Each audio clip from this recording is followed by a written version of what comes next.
So very quickly, I just want to show how I got something approximating a landscape in, so that we have a basic idea. What I did is I came out to Blender, and we were in layout, and I took the landscape, and let me show here, if I turn on everything here. So I had this satellite map somewhere here, yeah, which has the digital elevation information, and I realized I didn't want that for mapping the thing on, so I duplicated this and created another layer which I called Google Satellite Landscape Picture, which is just a flat layer the same dimension. And so that flat plane, if I turn everything else off, was really just a plane the size of the image, and I made that have a little bit of dimension by going into tab and using my extrusion that I showed in another video. So it has a little bit of depth to it. And then I went to UV editing and selected it, and here was the image. And I went to image and I did save as, and I saved that TIFF file. And then I went online to this image converter and I loaded the file and converted it to a PNG and then downloaded it.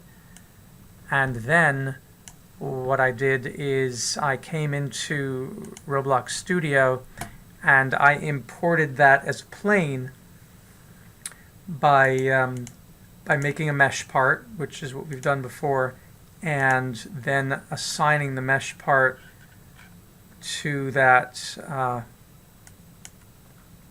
me make this big, assigning that mesh part to that image, which was the TIFF image, which was there. Oh, as an object, right, as an object. So I imported that as an object, and that I had exported as an OBJ, but it didn't take the texture. So then I created a decal, and to do that, all I did is I went to images and I dropped onto this, any image, the image of a sword, for example, by dropping that decal, and I can take this decal out so you can see. So there was a decal of a sword. So that was on the landscape. Then I went to the decal and I went to texture and I loaded this image of Rosebud landscape. And that did it. That by loading that texture. There it is, boom. And that came in, but it didn't come in perfectly. The size is kind of okay, but kind of not. It's actually too small, and I don't really know how to deal with that. But I do know that now when I go to play the game, it does play, and what it looks like is, once he drops in, it looks like this.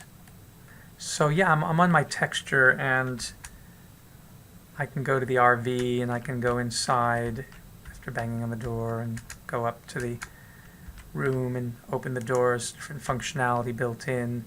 So hooray for that. And yeah, it's got some functionalities sitting in the chair. If I can get out of the chair, it has that wonderful stove that we looked at before. It's got running water. So this is all the stuff that came from Roblox assets. You can even open the refrigerator. Little do they know that this is actually a gas-powered refrigerator.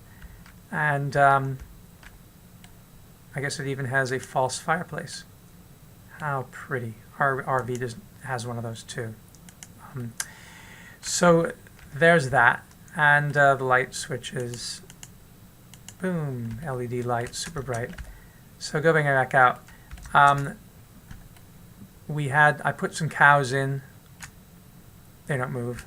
They move. They don't move. The solar panels still have to be readjusted. So there's that.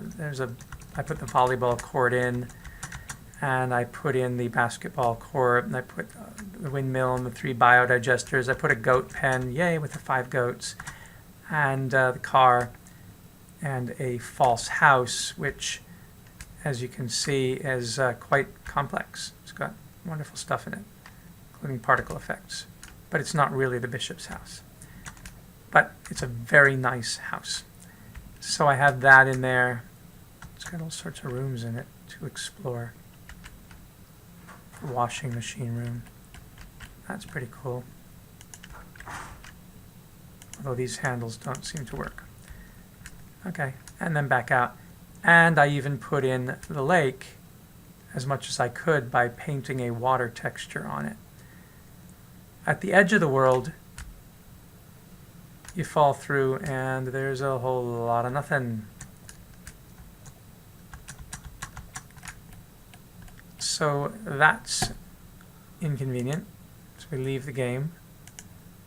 But even if I hit play here, I'll have to re-export this with a new texture. This object becomes a surface that can be moved upon.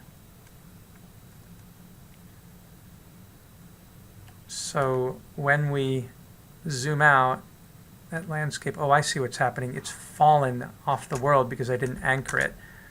So it's doing this weird jittering and then we fall out. So you've got to make sure with a landscape like that, that if it doesn't have a collision, then when you click on it, you've got to click on anchor. And now it should do a lot better now that it's anchored. So if I go to the edge of the world, it's still a bit far down there, but now we're sort of on a Google map going down Collier Parkway, which, as I say, is not perfectly situated. It's not the right size, so we still have to work on that. But what's nice is there is a bit of landscape to work with, although, as I say, it's not completely perfect for the lake. But it gives us an idea of where we are in space and time, and that is nice. And when I publish this to Roblox, then if we go to the game Roblox itself, it should, anybody in the world should be able to get on and experience what I just experienced. And then we'll try to work from there to make it better.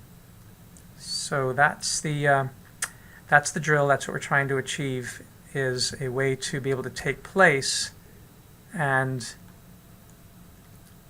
start populating it properly. Oh, the car hasn't even loaded yet. But there's the landscape. And so now, when we go to the lake, he can't even swim because there's no depth information there. So it is loading. So yeah, it's